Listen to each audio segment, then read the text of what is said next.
So they're going to have a program first, and they're going to invite people up. How's that work? She's going to give a masterclass, a talk. I'm not sure how she's going to structure it. Okay. I know at 4 o'clock today we're going to have a jam session, and that's going to be open Oh, to okay. anyone as well. Right here. I'm Same stage. we're leaving the classes however she wants to structure. Okay.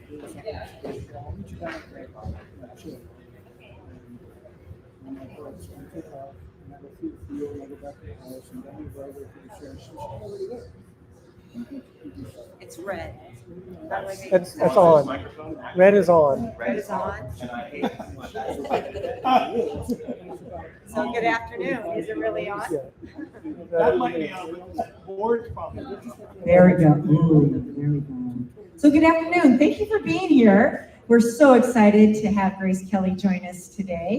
My name is Whitney Brown Grisafi. I'm president of the company, and I've got Ellie Stevens. She is the store manager here at Tacoma. We're going to read you a little bit about some information about this amazing young woman. And so bear with us as we go through what we're reading through on a phone.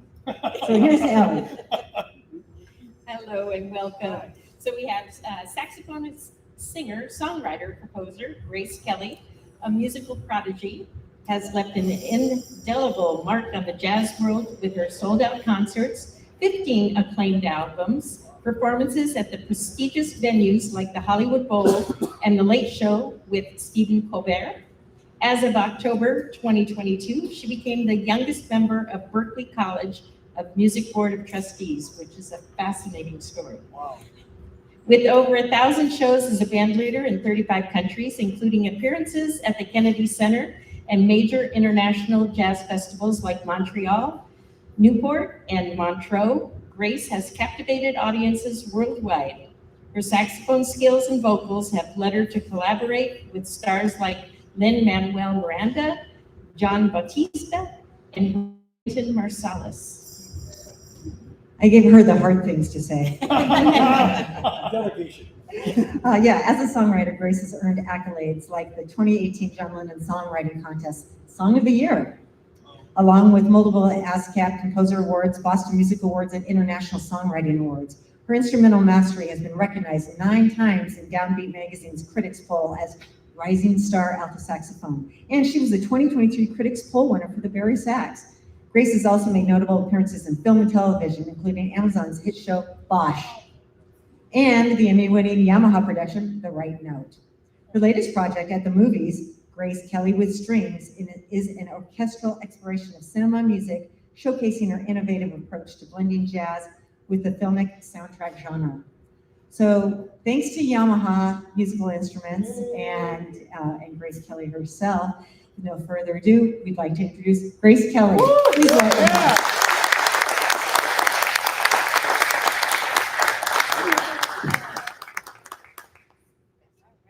Welcome everybody for that lovely introduction. Hello, hello. How's everyone doing? You made it on this rainy day. Now getting a little sunnier. Very, very excited to be here and to get this time with all of you to get into some improvisation talks, some gear talks. I figure I might kick it off with an improvisation. That means something that I have not planned out. I've never played before, and I'll never play it again because I simply don't know what it's going to be. It's just something in the moment, based upon this moment. It's called the Ted Brown Music Jam. Yeah. Woo!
Thank you so much.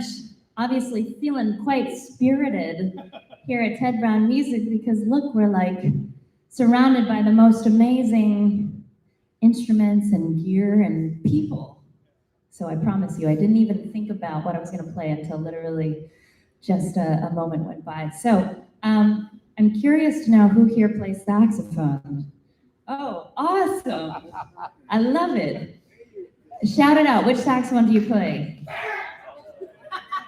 With gusto. It's usually the Barry players that shout it out like that. Okay, tenor, alto, soprano, baritone. Love it. And then, do some of you play other instruments or sing? What other instruments? Drums,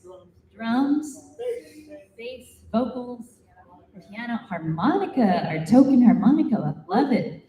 Anything else? Any bagpipe players or Cowbell. cowbell? Used to. Awesome. Some tuba players. I was talking about a tuba player yesterday.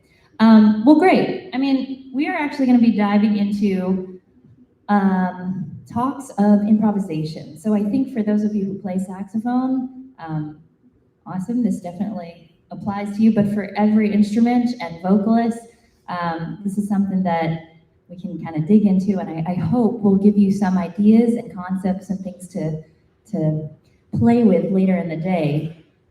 Just so I have an idea of improvisation levels here. Who here, by a raise of hands, is a beginner, maybe never improvised before, but interested in it? Awesome, love it, love it. Okay, cool. Who here is feeling very versed with improvisation? Awesome, got some intermediate, advanced. Beautiful. Well, I'm gonna put my sax down. We're gonna talk about like a whole range of things.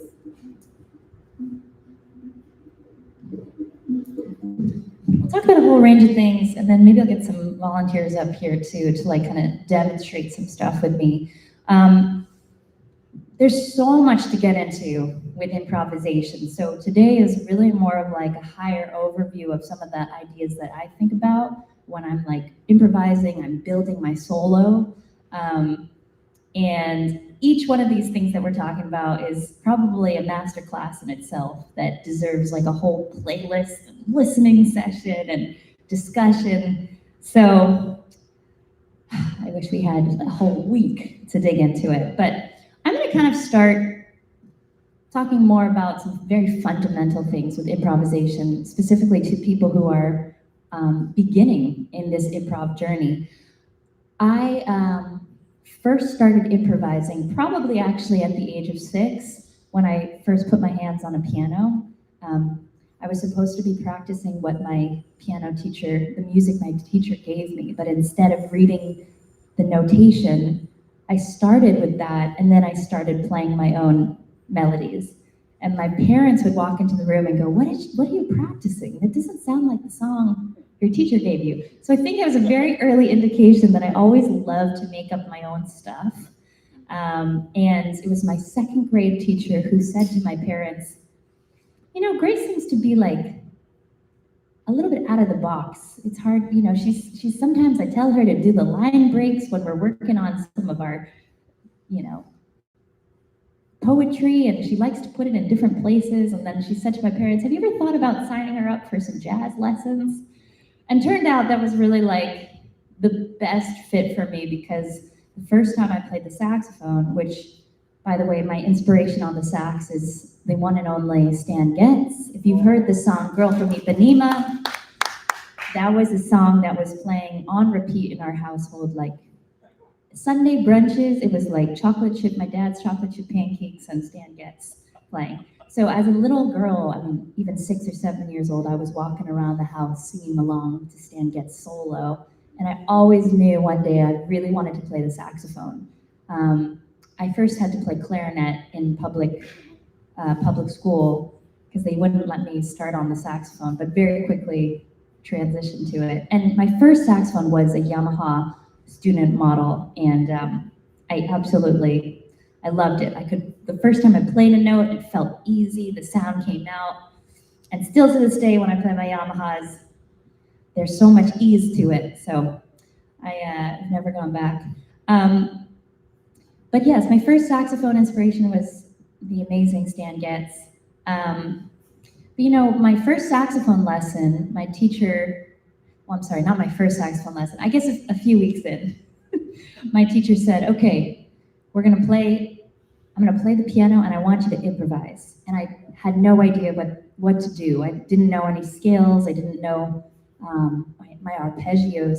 And he said, just play whatever you're hearing, make it up. And that to me was like such an incredible invitation. It was like the moment I had been waiting for, because previously I'd been studying classical music on piano, and I felt so tied down because all I wanted to do was make up my own melodies and my own song. And so as soon as he told me that was part of the mission, that I could just make up whatever I wanted, I was like, oh my gosh, okay, no wrong notes, amazing, let's go. And so I started kind of playing some melodies. And then of course later we started to learn about scales and arpeggio and music theory, but at the heart of it, it was this idea of, play what's in your head and don't be afraid to just get into it. So I was actually talking to someone here earlier saying, if you're just beginning with improvisation, don't feel like there's a barrier to enter into this world. It's like, if you've got that instrument in your hand and you want to make some melodies and make some noise, you could do that from day one. But talking about some improvisational techniques here, let's kind of dig into it, and I'm gonna show you some examples of incredible players that are kind of getting into these techniques. Firstly, for any of our beginners out there, and also for anyone who's improvising, let's just go to the fundamentals, And for right now, I'm not gonna be digging deep into harmony, but I wanna talk about the very important concept of rhythm, right? It's like, I feel like a lot of times, the drummers won't agree with me here because that's your whole world, but the saxophone's got a lot of notes, there's a lot of buttons to press. So we get so caught up, we want to play all the buttons, that's why they're there. But sometimes we get so caught up with the harmony and just the scales and the melodic nature that we forget about playing the rhythm.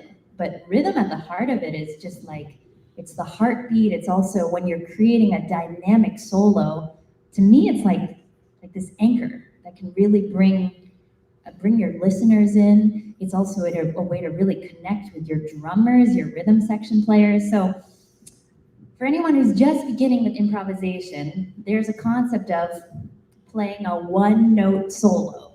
And it's exactly what it sounds like. I'm talking about just playing one note. You don't need to know anything about the chords or the scales, and using just that note to create as many different rhythms and make it as enticing of a solo as you can. So I'm going to give you a little example here.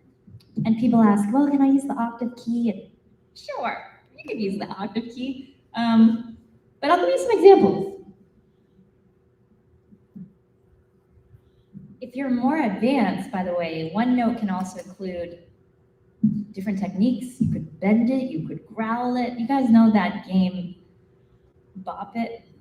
I loved that game as a kid. It's like bop it, pull it, bend it, twist it, and you had to do all those things. So, well, you could do that as well with your extended techniques.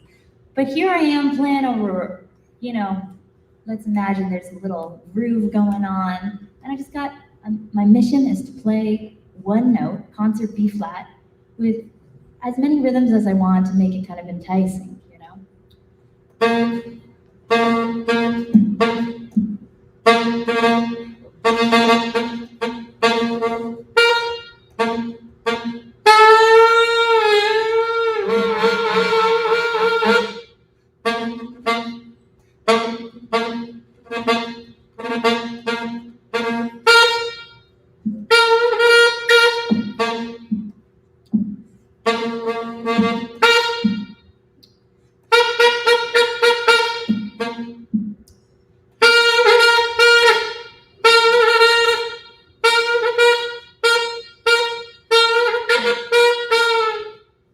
There we go, that's like a blues form. Thank you.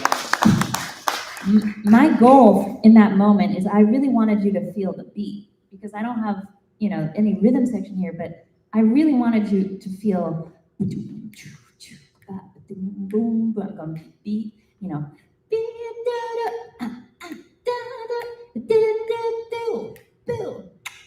I want you to be able to hear as I'm just playing the rhythms, in imaginary rhythm section going,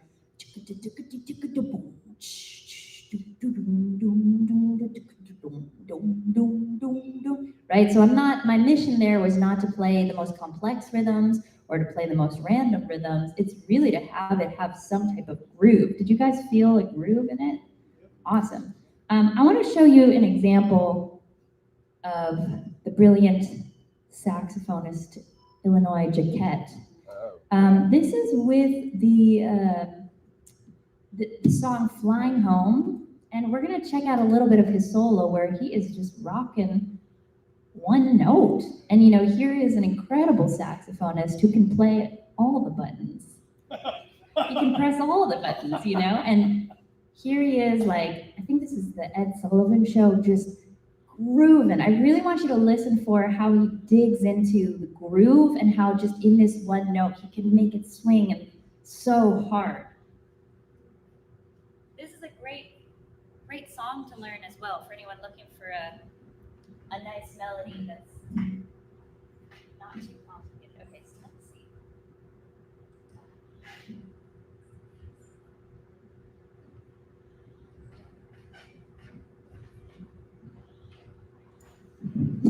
Take this with me. Okay, we're not going to be able to watch all of it, but let's dig into a little bit here. This is Illinois Jacquet, Flying Home on the Ed Sullivan Show. Let's hopefully get some sound.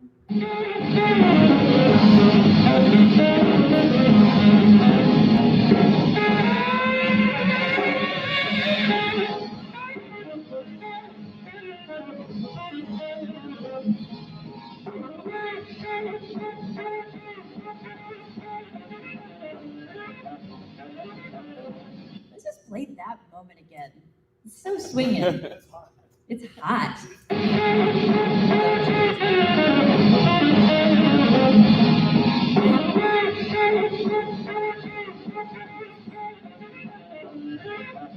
mean, doesn't that almost sound like something a drummer, if you guys, She's laying it on the upbeat. yeah, he's got the upbeats, he's got the downbeats. It's so swinging, right? So I recommend checking out this full solo. Let's listen a little bit more. His stage performance is also just incredible. He keeps bringing it back to that note.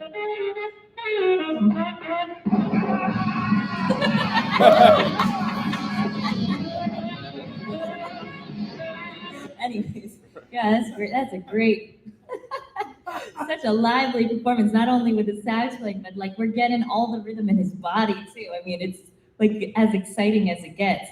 So there we go. A little bit of Illinois Jacquet. I definitely recommend checking out the full solo. Papa Joe Jones on the drums there. That is just so insanely swinging. And even when he goes to some other notes, he brings us back to that same note in his improvisation, and because he drilled that note in our head, it sounds so familiar to us, right? And so it almost feels like a chorus in a songwriting. If you were singing along to a song and you sing the chorus, that almost felt like he's bringing it back to the chorus. So anyways, the one note improvisational thing to play with. I'm kind of curious, maybe, I don't want to put you on the spot, Olive, but I'm wondering if anybody who is more on the beginner side wants to come up and try out some one note improving. I know there's a few people who are like, anybody who's more new to this? You don't have to. Come on up, yeah. Oh, your horn's in the car. Okay, well, you can feel free to go get it, and we'll come back to it. We'll come back to it later if you want to grab your horn, and I'll move on to the next little thing that we want to talk about. So a common thing that I hear from my students who are getting into improvisation or want to become more comfortable with improvisation is really not knowing where to start with the harmony. It's like, oh my God, there's so many scales, there's arpeggios, like I get so caught up thinking about those notes that I end up not feeling like I'm in the moment or like I know what to improvise. So this is a very simple concept, but it's something that the most advanced players also, I think we all need to be reminded of, which is using the melody as our North Star, using the melody as our guide through our solo. I had the blessing of getting to study and record and perform with one of my favorite jazz alto saxophonists in the world, the great late Lee Konitz. If you don't know Lee's work, you should check him out. Check out his incredible discography, starting with the early days with Lenny Tristano. But Lee was the saxophonist on Miles Davis' iconic album, Birth of the Cool, playing in Miles Davis' No Net. I mean, going as far back as, that iconic time with Miles. And then he had such an incredible career. He's always been just a sound on the alto saxophone that I've been so captivated with. I never thought I'd get to meet him, never mind get to study with him and record with him and play with him, but he was a mentor and a very special person. Lee was maybe the most spontaneous human beings I've ever met. I mean, not only in the music, but when it would come down to, we were getting ready for a photo shoot one day for an album we were recording, and I asked him, this is the day before the photo shoot, what are you gonna wear? So we can kind of plan it out, He's like, I don't know until the minute before I look at my socks, or where do you want to go out to eat? Like, I don't know. I mean, that really so spontaneous in all of his, when we were together, kind of hanging out.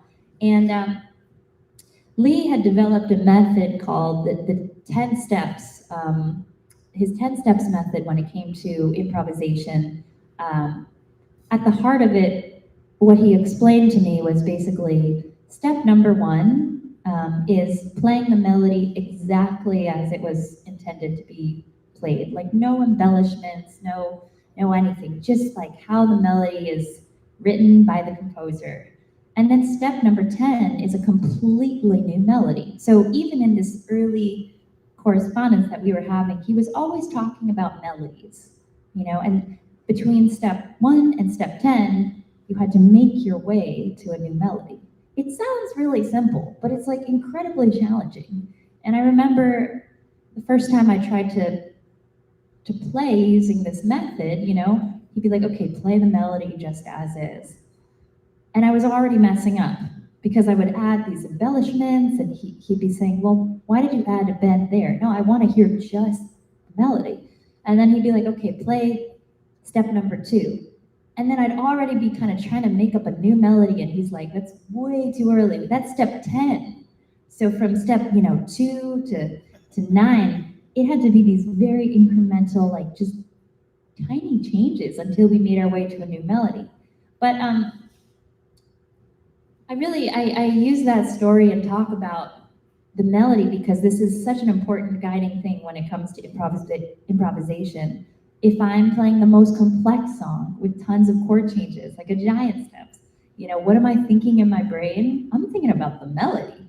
That is like always the thing that keeps me grounded. If it's a song form has 36 bars, again, it's melody. Same thing if it's like a blues. So that's something that I would love to listen to a couple examples of actually Lee Conan's, because to me, he's one of the most brilliant improvisers. And Lee had always said to me, he said, leave your lick. I don't want to hear any of your licks. I don't want to hear anything that you've already worked on. No licks, no riffs.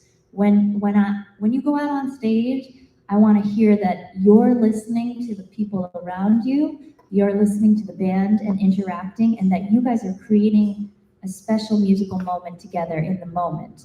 And he really challenged me on this because up to that point, before studying with him, I'm at home practicing my licks in all 12 keys. I've got like a little plan for my solo, and then I played it for him and he said, well, it sounds like that's everything you had worked out.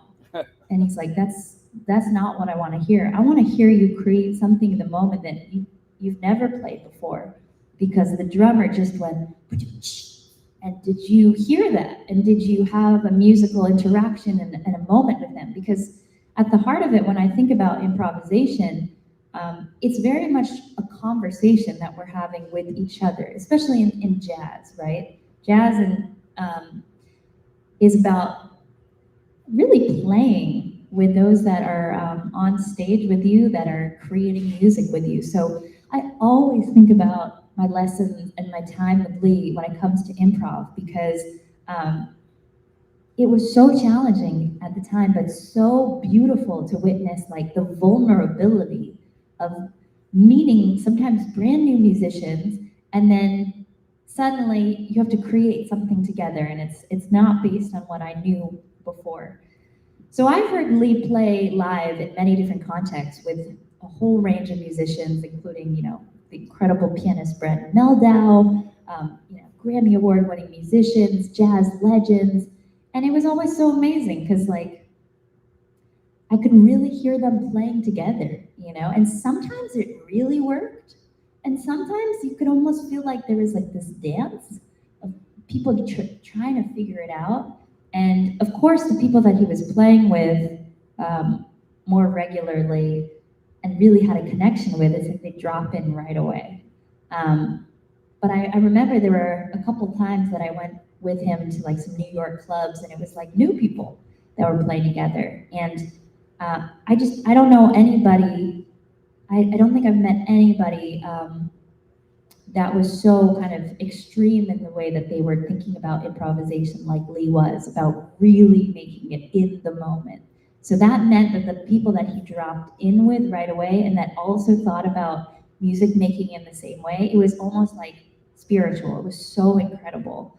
I'm gonna play a couple examples of Lee's music. One of them is not a video, but let's see, this is Lee Conan's and Marshall Salal playing this great song, Invitation. The other thing about studying with Lee that was really interesting is, he was an NEA jazz master. He played with everyone, Miles Davis, like Lynn Tristano, the list goes on and on and on.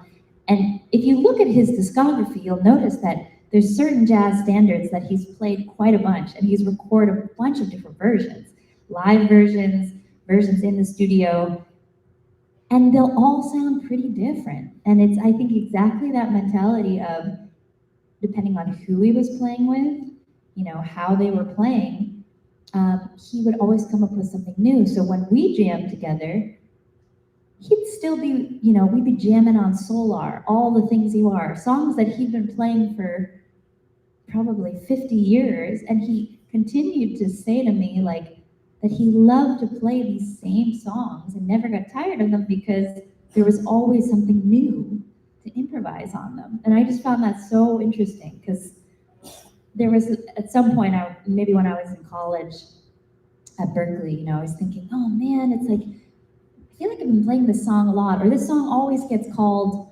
and what about the other songs? And then suddenly I met, you know, this jazz master who was like, I've been working on, you know, invitation for 50 years, you know, or longer. And so it's so beautiful to hear his different renditions and improvisations.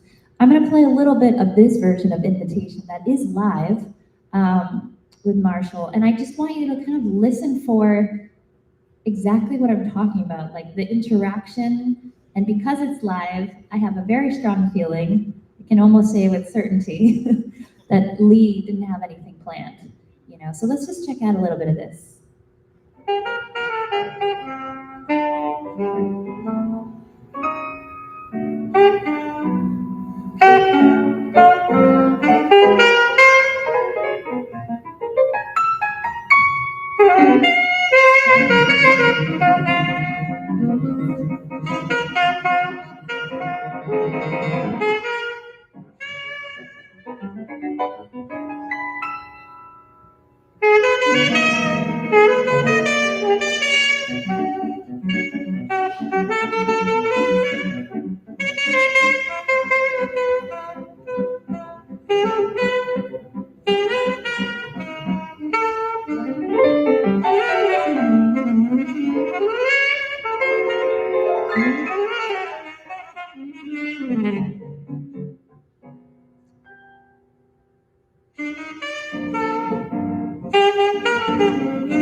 That was them playing the melody. I already feel like we're on quite a ride, right? Like, do you guys just hear that percussive nature of what Marshall's playing? And then it almost sounds like they're buzzing of bees and coming in and out. And it's like there's no, I don't feel the time in the respect of just being like, 1, 2, what? It's so free.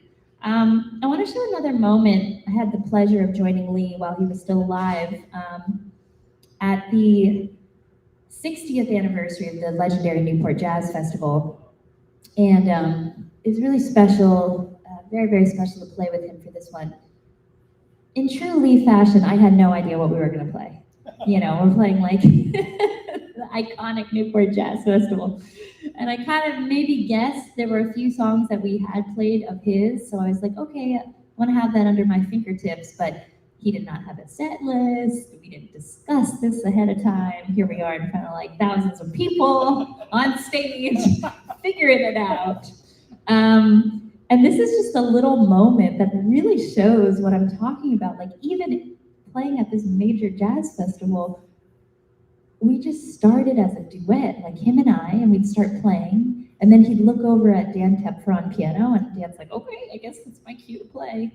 And we're truly improvising, really, in the moment. And I'll show a little moment of that. Let's see.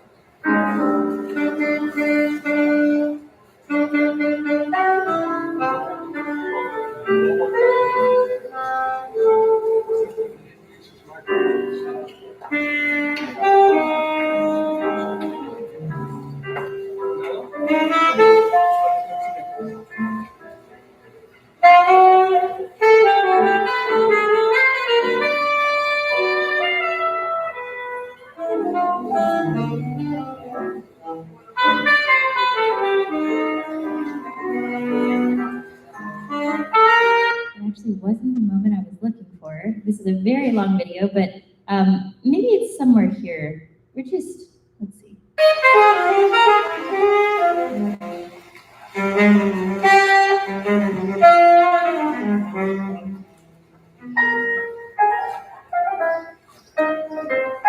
He's kind of just talking to me too. I didn't, you know. Yeah, Tepfer on piano.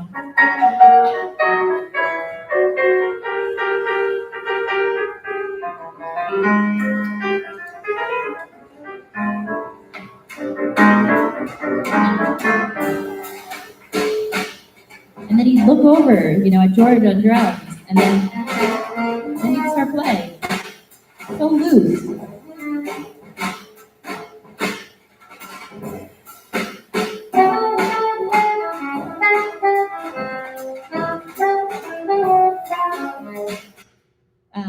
It was really, the whole set was like that. And I want to show you kind of a funny moment. We're playing Darn That Dream, beautiful jazz standard.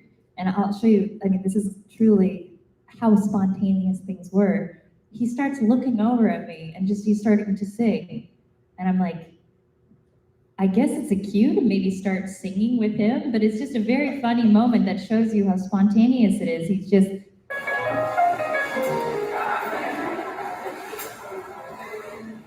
we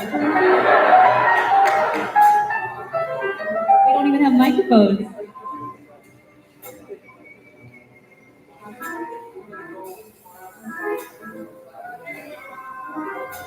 So it was this. If you want to check it out on YouTube, I think there's a couple parts to that my dad had filmed, part 1, part 2, and sometimes Lee would just take the mic and he'd just start going doobie da doobie da doobie da. The whole audience would start laughing, and it's like the sound guys didn't even know to set up mics because we didn't even know something like that was going to happen. But truly, a master of melody and improvising with the melody first, and having the interaction with the band, having a very special musical language developing on stage in the moment with the others that are around. Let's get into the actual harmony side of improvisation very lightly. This in itself can be a whole multiple semesters, at school. When it comes to jazz, harmony, oh my gosh, there's just so much. There's so much to get into. But for anyone who's more on the beginner or intermediate side, and also for those of you who are advanced, the pentatonic scale is one that you might be quite familiar with. It is a scale that consistently comes up, whether it's jazz or pop or blues. The blues scale and the pentatonic scale are probably the first 2 scales that I learned when improvising, and I was getting to play, I forget some of the first songs that I played, but I was rocking the blues scale on it. Mercy, Mercy, Mercy, blues scale, pentatonic scale. So I'll play the scale in case it's new to you, but it's going to be a familiar sound. I'll play the minor pentatonic scale.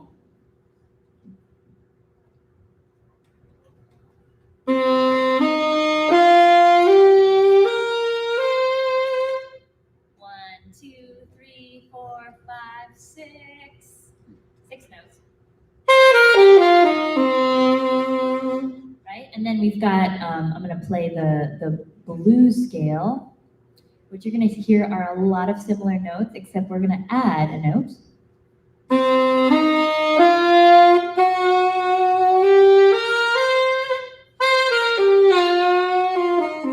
I call that note, the sharp 4, the flat 5 is kind of our stank note. It's got a lot of character to it. It's stanky, it's stinky.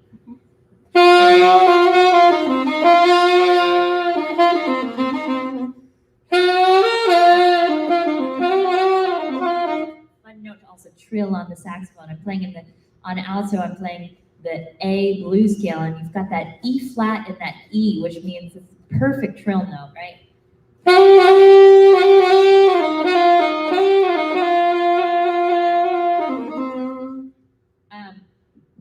The minor pentatonic scale and the blues scale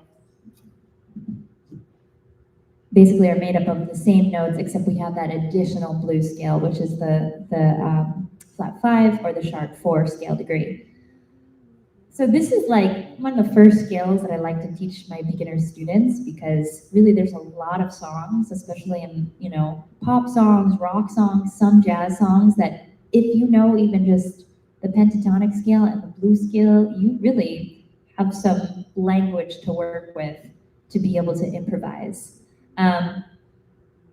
So, there's a lot, and I won't go into it in depth, but when it comes to scale work, the importance of really knowing how to play the full scale through all the registers.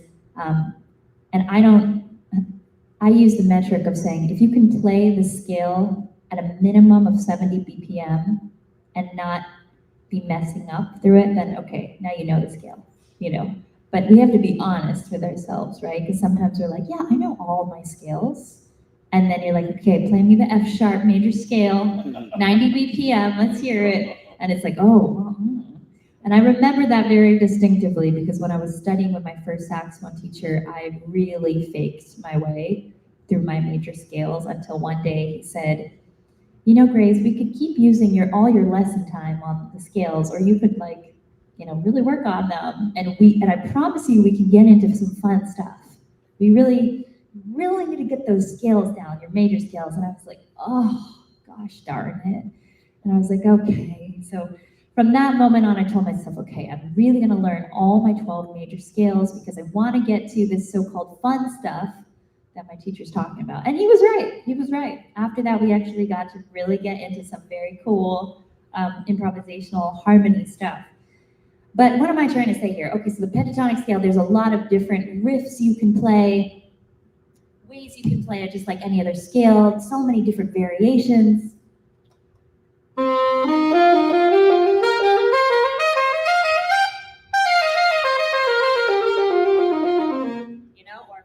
four-note groupings.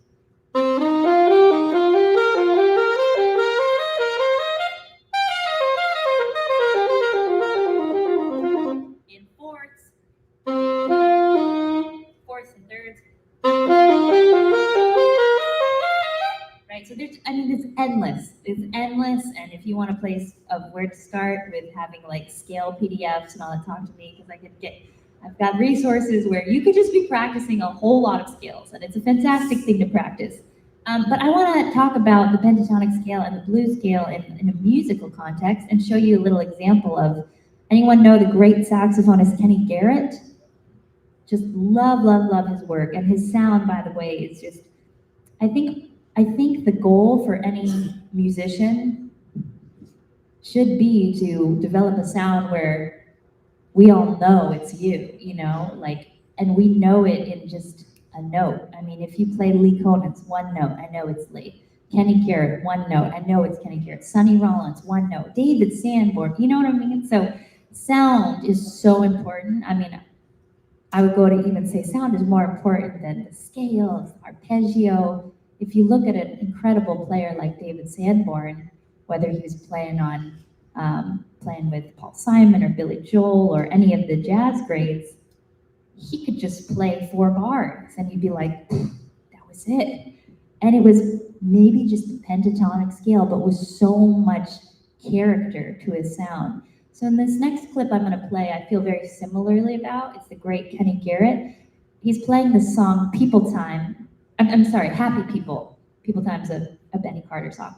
Happy People. I love this song. And he's basically just using the pentatonic scale. And I want you to hear how it sounds at that tempo and in the song, because it sounds like there's a lot more to it. But I really think primarily there might be a few notes here and there that are not in the scale, but it's primarily in the scale.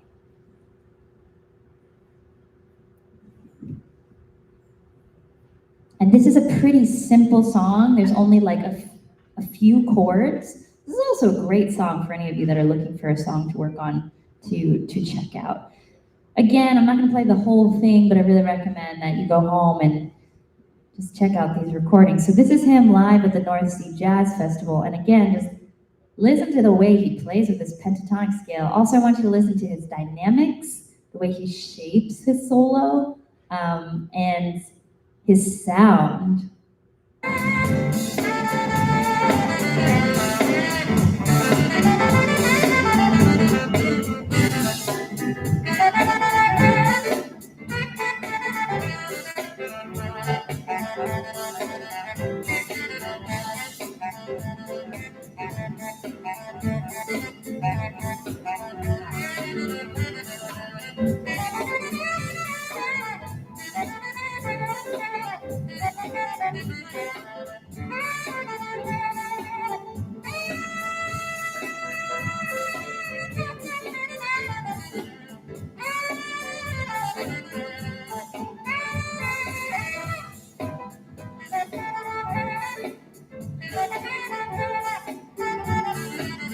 Rhythm.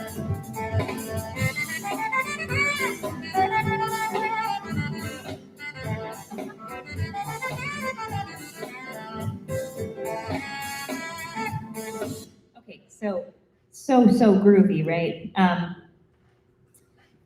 Kenny Garrett has not only incredible sound, but the way that he'll sometimes drop off from notes and kind of bend, really what we just heard there, I feel like we were in church, and he's just singing. He's really singing on the saxophone. Again, that's something I think all my favorite players have in common is they're singing on the saxophone. It's like the best compliment when somebody says to me, I felt like you were singing to me on your sax, and then you started singing and it sounded like you were singing playing sax. But in my brain, it's like the same thing, whether I'm singing here or singing there. So I'll kind of take you back to some of the riffs he was playing. We're in concert A. So for altos, F sharp, A, B, C sharp, E, F sharp, right? For tenor players, you have B, D, E, F sharp, A, B. You've got your minor pentatonic scale. And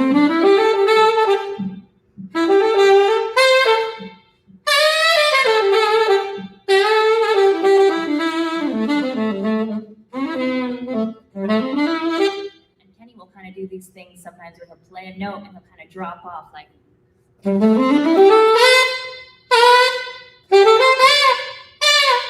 It's not exact, but it's kind of my interpretation of how he plays it.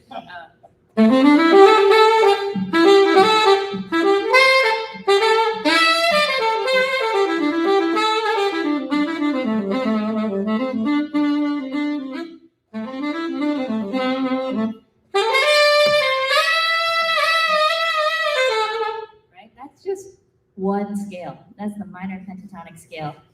Thank you. Yeah. Thank you. And if you go check out that video in depth, and really what we just played, those 30 seconds, I mean, that's it. He wasn't playing out of the key there. Then he goes into the melody and it starts to get into a major chord, but he's just riffing and rocking on that. And we're in this really heavy pocket too. And it's just, it feels so great. It feels like he's floating over it and just singing on top of it. Any questions so far? I know it's like covering quite a wide range of techniques and ideas, but any questions so far about anything that we've kind of talked about? Anyone? Or observations? It could also be something that you just heard for the first time. Yeah. Well, it's, when you're talking about improvisation, it helps with, like, you're here, like, level-wise, and I'm here. Yeah. You're on, like, pay grade in a way. But I've played with people like that. And there's somewhere where you can meet. You know what I mean? Yeah. So it's more about the music than it is about chops. Yes. Okay. Yeah, I love that. That's such a great comment. He was saying, like, more than anything, it's about making music together more than each individual's chops and virtuosity. Like, absolutely, 1000%.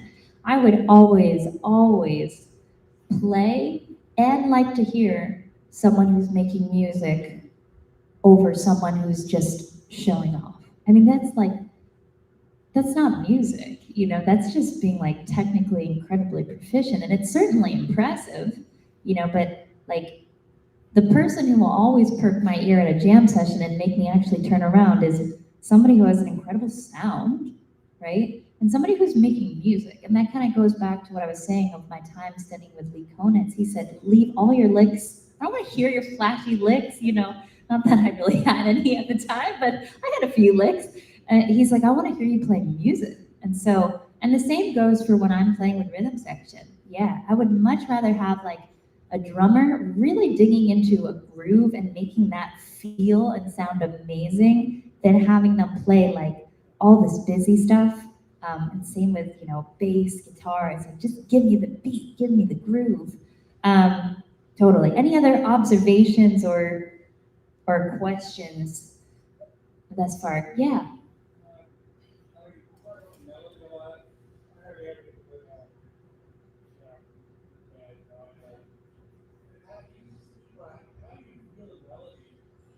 Ooh. Oh, I love that question. Yeah. How do you feel a melody? Like, it's such a great question. It's really like the fundamental part of playing a melody. Like, how do you feel it? How do you know when you know the melody? That's another question.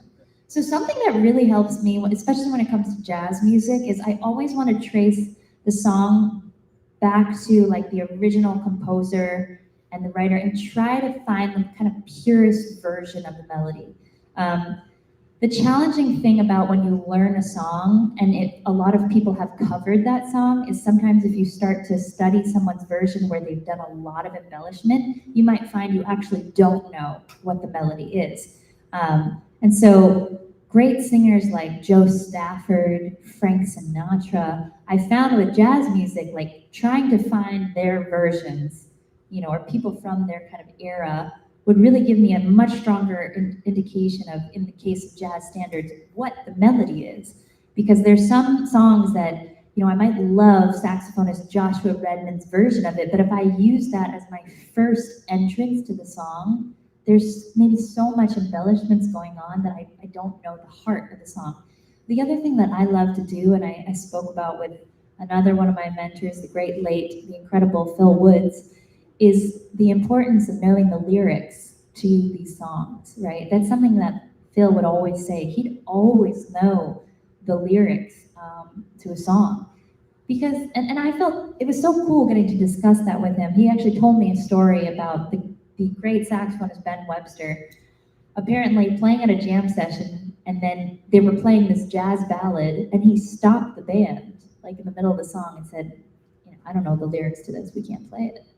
And that story really stuck with Phil and made him make sure that he knew the lyrics of the song. I feel like this is very important because I like to know what song I'm playing about. Like, what is the message of this song, right? It's so much more than just notes. So when I'm playing Body and Soul, I'm really thinking, my heart is sad and lonely. For you I cry, for you, dear only. And that lets me know what I'm playing about. I mean, there's like a yearning feeling. It's like kind of hopeless. And the other thing that it lets me know is where to breathe. So if I play that, if I didn't know the lyrics and I was just reading the lead sheet, I might go,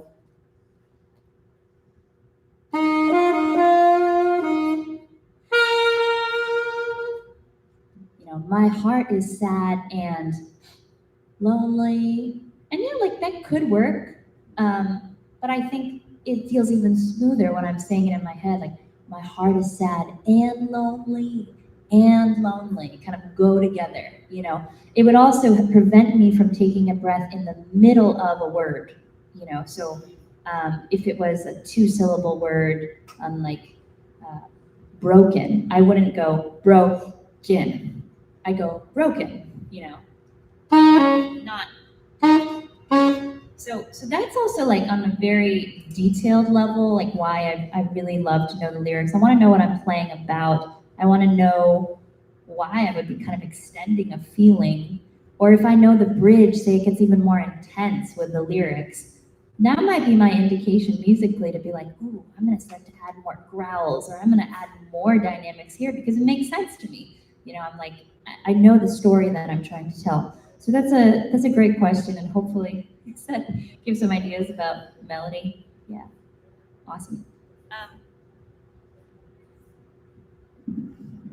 going to kind of carry on here, and I think this is going to play into some of the questions and talk about like storytelling and motivic development. Again, any one of these topics could just be a whole slew of master classes by itself, but I hope that the listening and the videos also give you some ideas to then go down the rabbit hole when you're home and watch a bunch of things and listen to a bunch of things and have some new ideas. So when it comes to like building a solo, something that I always find incredibly enticing is when there's some type of hook, some type of melodic phrase that kind of either gets repeated or you have an initial idea, musical idea, and then you start to expand on that idea. It's kind of like the foundation of a house.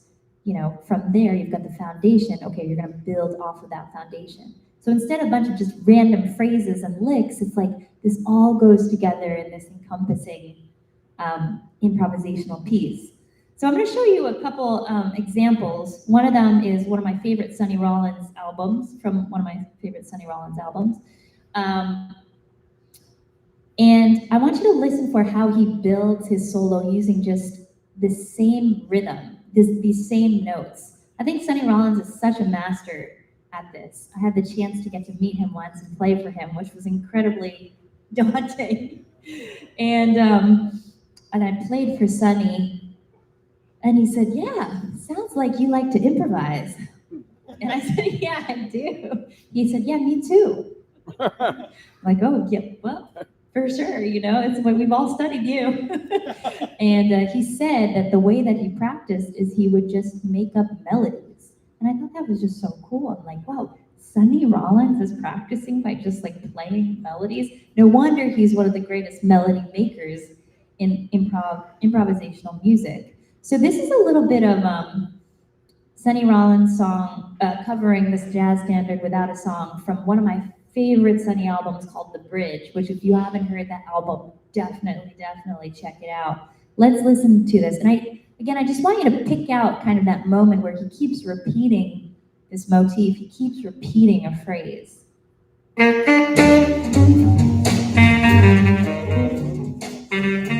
We'll listen to the melody first.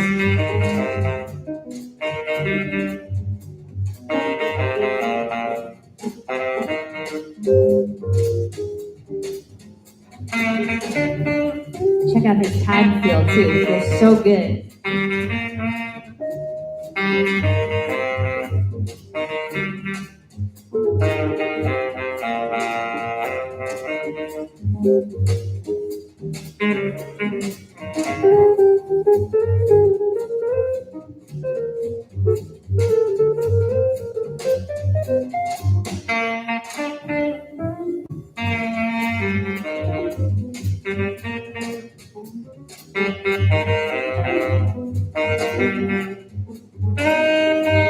All right, we're coming into his solo.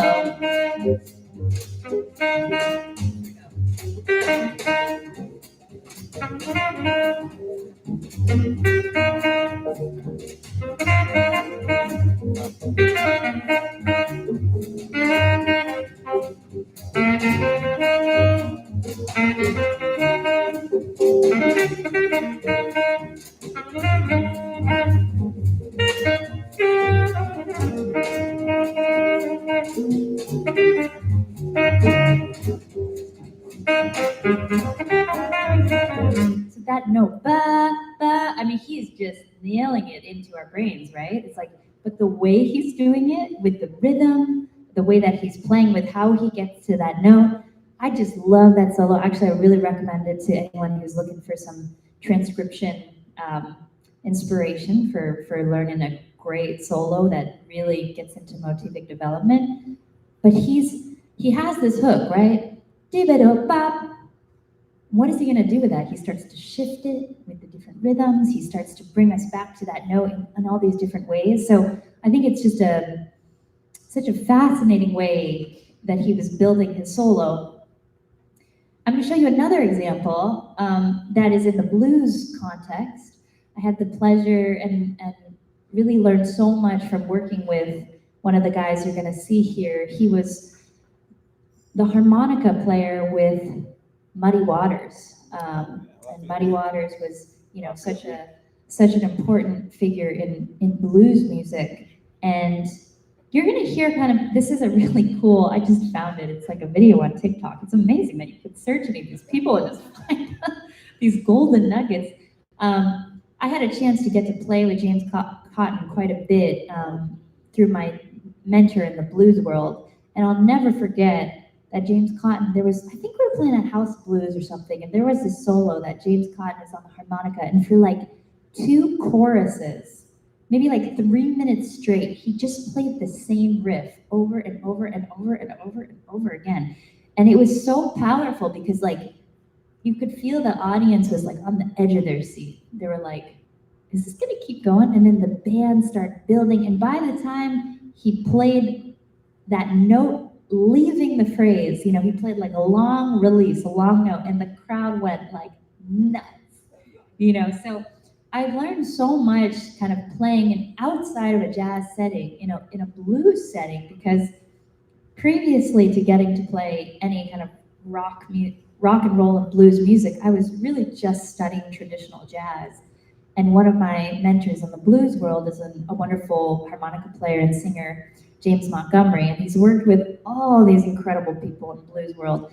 And he brought me on stage to sit in with the band because he'd heard about me. He said, come sit in with us. And then, you know, it's all electric guitars and we're playing Delta, you know, this Delta blues and just slow songs. And then he points to me and he said, okay, Grace, take a solo. And I had no idea what to do. I mean, I started playing like jazz bebop over the blues. And then I felt very lost, you know, and I also couldn't like hear myself well, it was so loud.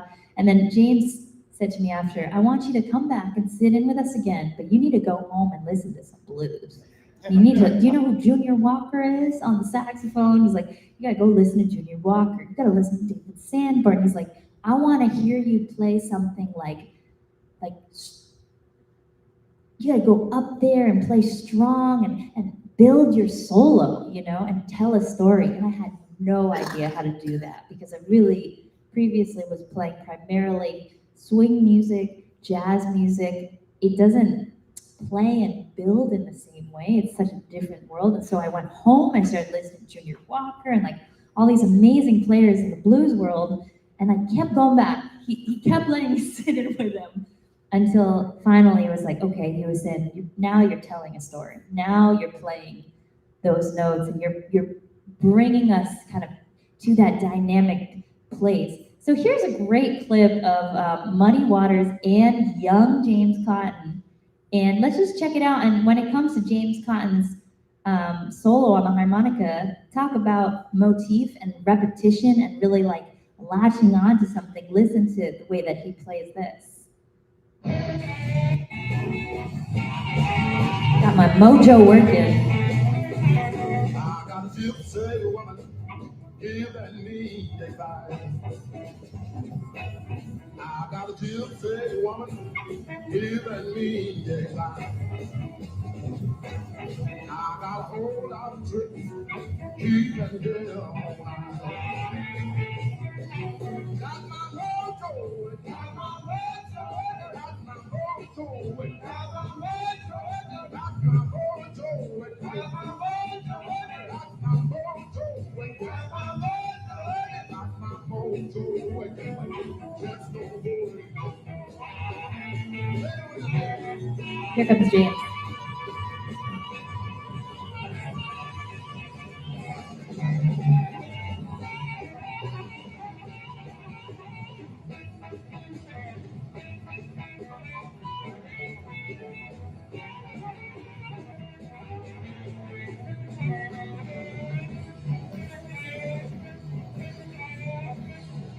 Just so good, right? But there's all these strong riffs and repetition.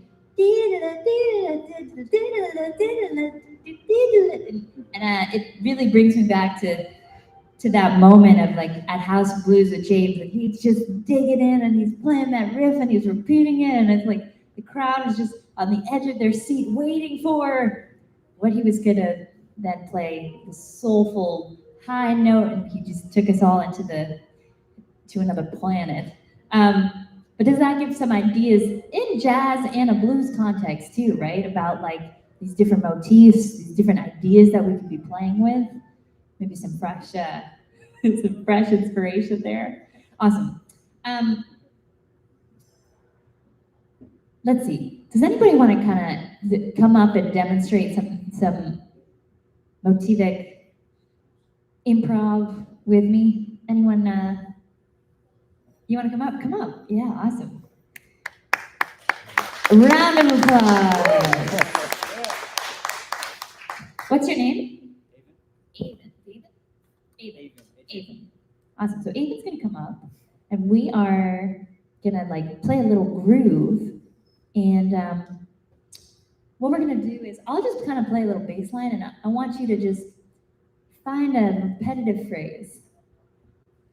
What key do you want to play? B flat? Okay, concert B flat. And we're gonna like go into this little jam with the whole point being we want to hear a strong repetitive motif and hear you improvise around that. Is that cool? Does it make sense?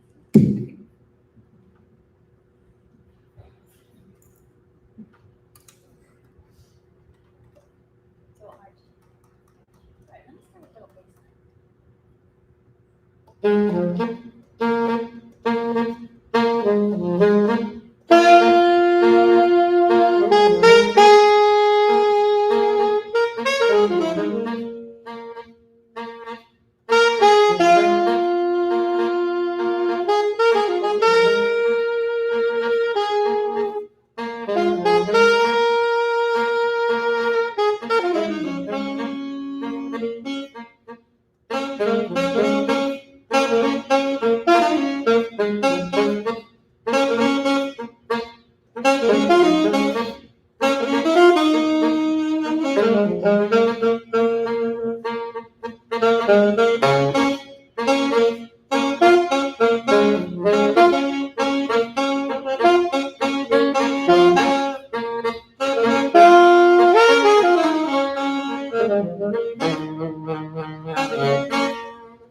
Awesome. What grade are you in? Wow, you sound wonderful. Yes, he Yeah, does. give it up for Aiden. What a sweet sound. 11th grade? Holy bananas. Yeah. Aiden was like, is that what you're looking for? I'm like, yeah, that was awesome. Yeah, I feel like, did you guys pick up on that motif that Aiden was like repeating? You know, especially when you kind of got into the, that rhythmic, like,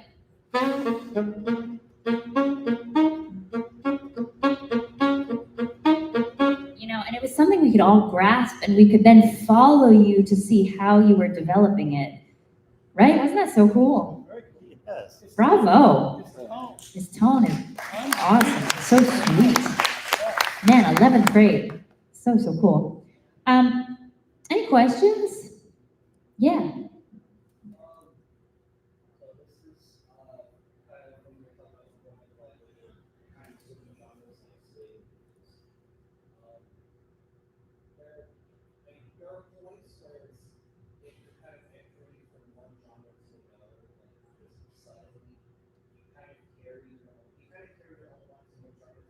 Yeah.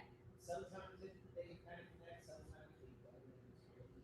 It's really hard to tell sometimes, like, kind of how they move, especially sometimes when it's kind of work. Yeah. Do you have, That's a great question. Yeah. yeah, do you have any, do you have like any method in which where it's like you kind of try to integrate yourself using those same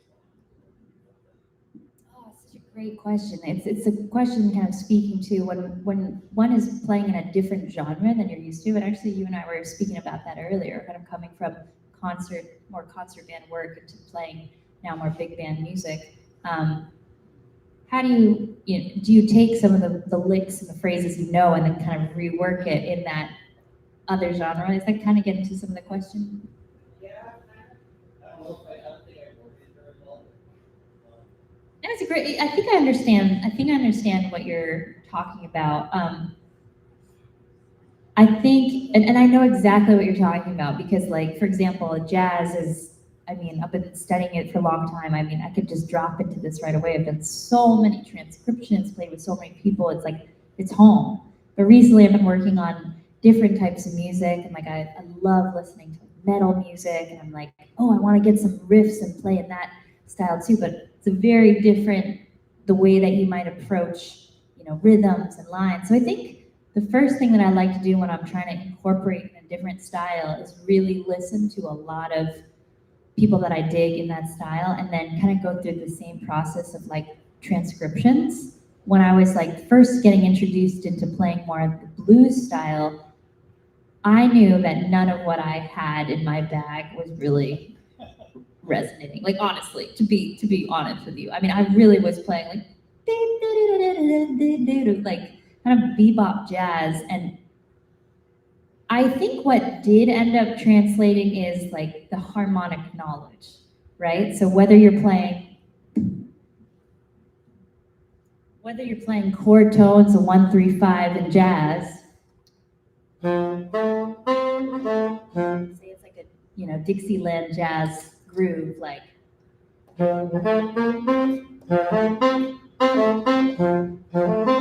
But suddenly, such a different time feel. We're playing some dirty Delta blues stuff. And then it's the same notes, but.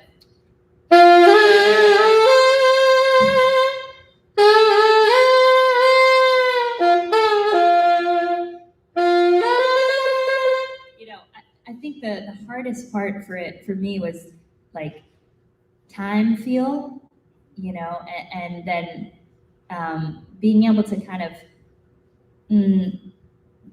add that amount of power that like I needed on the saxophone to be able to like wail over like electric guitars and like bass. So I kind of had to I figured out kind of early on that I need to be up in the very high register to even be heard, you know, like.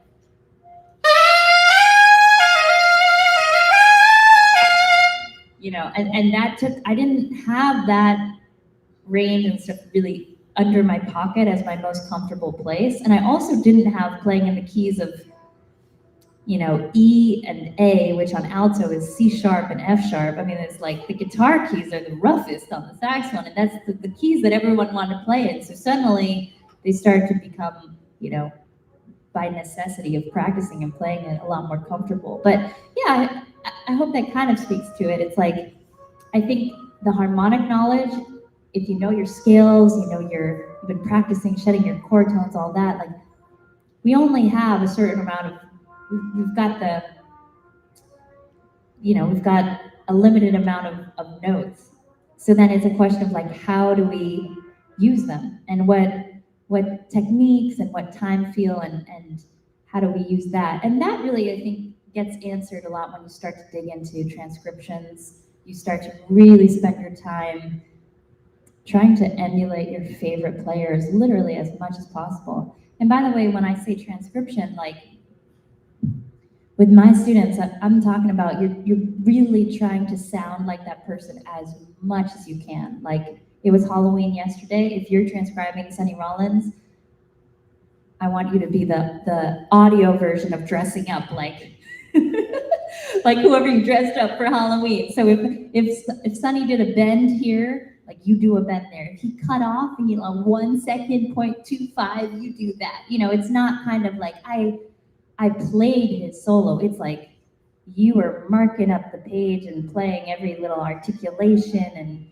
and everything you could possibly hear. Now, of course, this is where technical ability meets, you know, the threshold of whatever you can transcribe. You got to do it to your best of your abilities. And then if you find, oh, I don't know how to play that trill, I don't know how to play that bend, that is like perfect material for your practice session. It tells you exactly what you need to practice. Yeah. Yes, you're talking about going from 1 to 10 in certain zone. I'm trying to, I would like to know your mindset in terms of telling that story and doing the motif. I mean, you don't just go straight to 10. How do you know where to adjust in terms of telling that story? Because I've seen it sounds like it's progressional, but then you kind of go back to one stuff. So give me your thoughts about how you work that out. Yeah, so we're talking about like that 10-step method with Lee Conan's, and talking about the melody. Like 1 is the original melody, 10 is a completely new melody. How do you figure that out? I really feel like transcription is important here, you know, because we're talking about if, like, for example, maybe that Sonny Rollins Without a Song is your next transcription, you know, because it just tells us so much about what we need to learn and how, when you hear someone who does it so well and how they do it, the next step is being able to like copy them so you can actually feel it and you can hear it. You know, there's really, after you've done a lot of that, then it's going to be intuitive. You're just going to know, you know, because you're going to kind of be channeling like the inner Sunny, you know, or the inner Lee. So I would say it's just like one of the top things that everyone can be integrating in your practice session, if you don't know what to practice, is transcription. I like to kind of break down my practice sessions to be even, you know, the majority, 50%, is transcription, because what you're getting when you transcribe is you're working on new language, you're working on technical abilities. It's kind of like the plank of physical exercise. It feeds everything. You're working on your ears. I like to transcribe where before I read the music, I really try to learn the song by ear. It's really a very slow and almost painful process, but you know if it's slow and painful that you're doing it right, because nobody can learn, you know, a transcription by ear and hear the song for the first time and be like, okay, I got it. Well, maybe somebody with a, you know, photographic memory for their ears. But it's a slow process. But the amazing thing about learning something by ear is that it's gonna stick with you, not just like reading something on the page. Yeah, great question. I'm gonna just talk about one more thing before I take any questions from you guys, because I really wanted to leave you with some more inspiration when it comes to rhythm and improvisation. Like I said when we initially started, utilizing rhythm is so important, you know. And I'm going to show you a couple clips here that have been, well, one is by the incredible Maceo Parker. Anyone know Maceo? He is the king of funk. He was James Brown's saxophone player. If you don't know his work, check him out. There was a period of time in my development that, you know, I was playing a lot of straight ahead jazz, and my saxophone teacher said, I want to hear you play with more syncopation, play with more rhythm. You know, he's like, we're going to start working on some of Maceo stuff. Because when you hear Maceo and the way he plays, it's with so much syncopation, it almost reminds me of someone just like, you know, boxer, just like jab, jab, jab, jab, you know. And I think you're going to hear exactly that in this clip. Maceo Parker. This is also a great song to learn. The Chicken. Oh yeah. You're going to want to hear the whole thing of this, but unfortunately we'll play just a piece of it. Also sound. I mean, just an incredible sound. Check out his articulation too, because it's so precise the way that Maceo does it.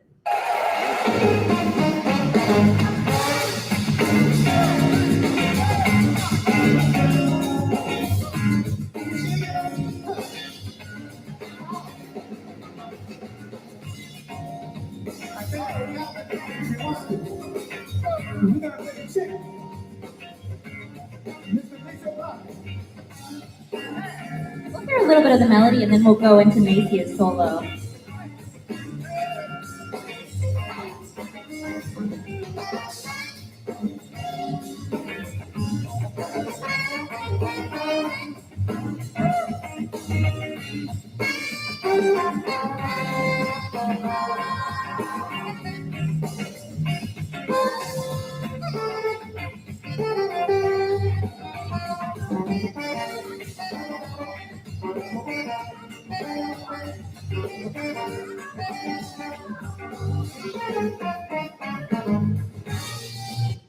Yamaha trombone, love that. Yeah. That's a little bit of the melody, and now I'm going to go into some of Maceo's solo. This is another example of Maceo plays a lot of pentatonic and blues scale, but it almost sounds like he's doing even more because he has so much rhythm. But I bet you, and we'll check it out together, but I bet a lot of his solo is really stemming in those two scales. Here we go.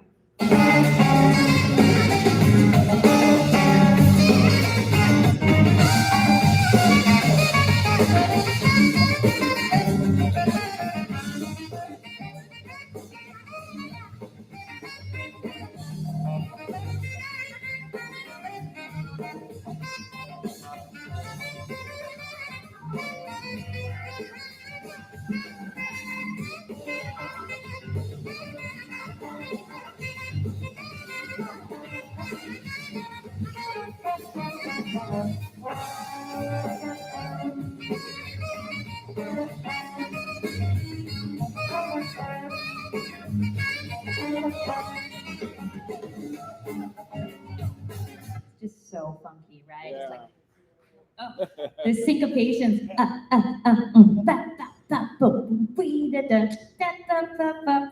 Right? So transcribing some Maceo Parker, if you're trying to get deeper into the groove, it's going to be like transformational for your rhythm. I'm going to show another clip. I had the pleasure of playing with an awesome band called the Fearless Flyers. If you guys know a band by the name of Wolfpack, they're awesome. They just played Madison Square Garden. They sold it out. I love these guys so much. The guitarist in the band, Corey Wong, is a friend of mine. And Corey called me to do this session. And it was so much fun. And it really tested my chops with getting into like funky stuff. And so I would say going from jazz into then learning more about funk was such a huge progression to really help me become a lot more rhythmic with my playing. So I'm actually playing I have a beautiful Yamaha YBS 62 at home. I played the baritone sax primarily on like TV shows when I was in the late show with Stephen Colbert, started to play a lot of baritone. And then in this session, so this is a really funky song called the Delta Force. And you're gonna see exactly what I mean about funky rhythms and articulations.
That's a very hot track by an awesome group.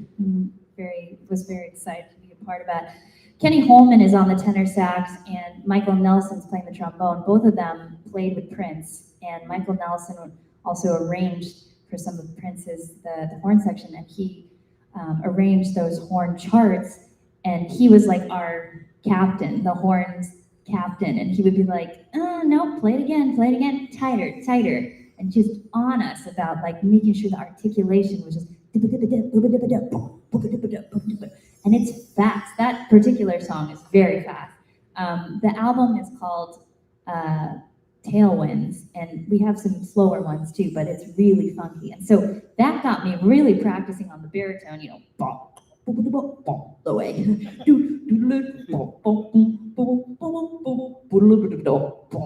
And I had some crazy parts that I just had to keep jumping. And baritone is not like my primary saxophone at all. It's always been like the alto sax. And so they do, you know, share the commonality of E-flat instruments, but playing those low notes and hop into those different octaves is something that's really usually a very baritone sound. It's not something we can do on the alto or tenor unless we stick our knees in the in the bell to get a low A. But on baritone, it's like kind of part of how we write for the instrument too, or how Michael was writing for the instrument. So after I was shedding that music for like 2 months, I started to notice, because by the way, we had like only 2 days to get through like 8 tracks, and everything was basically like 2 takes. So we had to just nail them. We didn't have much time to practice.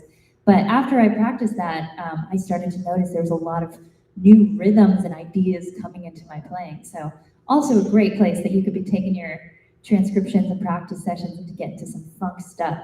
There's a whole lot of talking and some videos and ideating. Maybe before we get into questions, I'll take another volunteer who wants to come up and play with some rhythms, a la inspired by Maceo. David, come on up. What's your name, man? What's your name? Nick. Nick's gonna come up. We're gonna just try to jam with, one of the things I love to do with practicing is creating like restrictive practicing exercises, right? So I'm saying to them, not play whatever you want. I'm saying, okay, we're gonna play this solo and really focus on syncopation rhythm, or we're gonna play this solo and really just focus on motivic development. Because what happens then is it gives us a focus, you know, and our brain is then thinking, okay, that's what I'm focusing on. Because there's so much, whether it's harmony and rhythm and time feel, there's so much that we're doing when we're playing and improvising. So in this particular one, we're just gonna be trying to get into that syncopative style. And see where it goes. What's up, Nick? How you doing? Oh, thanks for coming up. That's part of it. Part of it is us staying. Keep breathing. Yep. Oh, you've got it. Yeah, and the horn. Oh, To the right. so the idea is just we're just gonna be a short little jam and rhythm forward, syncopation forward. Yeah. You know? What key do you want to be in? Yeah, that might be fun. B flat, or B flat concert. Okay, so B flat concert, we're. I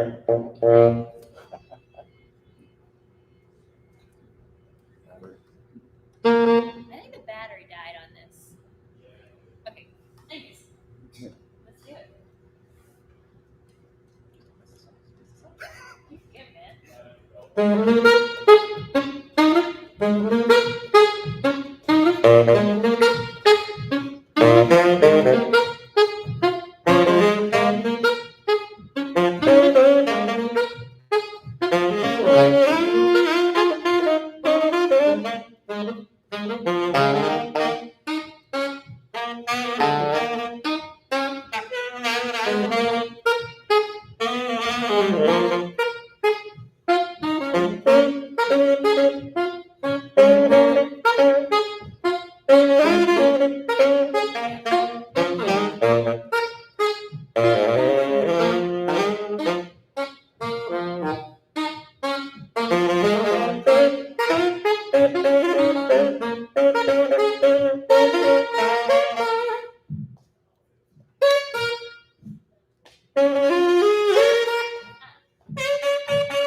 Give it up for Nick. Man, so cool. Slam it. Thank you. Love it. And Nick still came on up here, even though he was saying he was nervous, but he did, that was awesome. I really enjoyed that. Did you guys hear some rhythm? Yeah. I love it. Did anyone else want to come? Oh, did you want to come up and do something? Come on up. Give it up for Olive. We met a little earlier. Olive is new to the saxophone. You've been playing for half a year. I love it. Do you want to do a little bit of let's do a little rhythm thing. So again, it could be one note, like we talked about in the beginning. But why don't we even start with a one note rhythm thing? You know, what note do you want to play?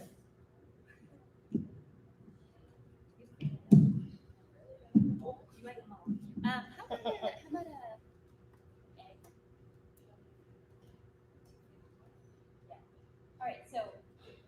play the A. You don't use small things. Yeah, of course. You know, I spent the first year of playing sax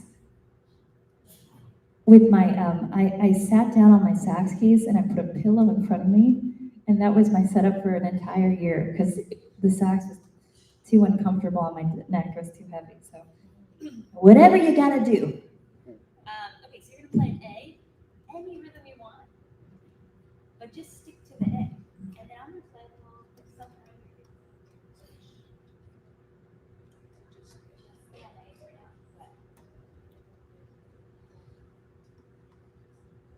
just stick on the A for now. You could do the octave. Yeah. All right, so we'll do a little.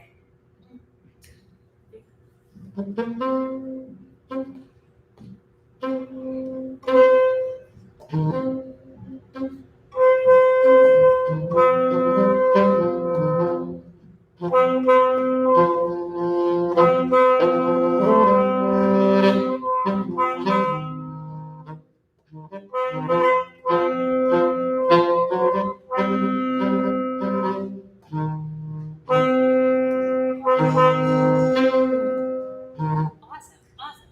We're gonna trade now. So I'm gonna play some rhythms on the A, and then you're gonna take some of that inspiration you can copy me if you want, or come up with your own rhythms. And we're gonna have an invisible, imaginary drummer in our head at that time. Sounds great. Okay, so I'm gonna start. 1, 2.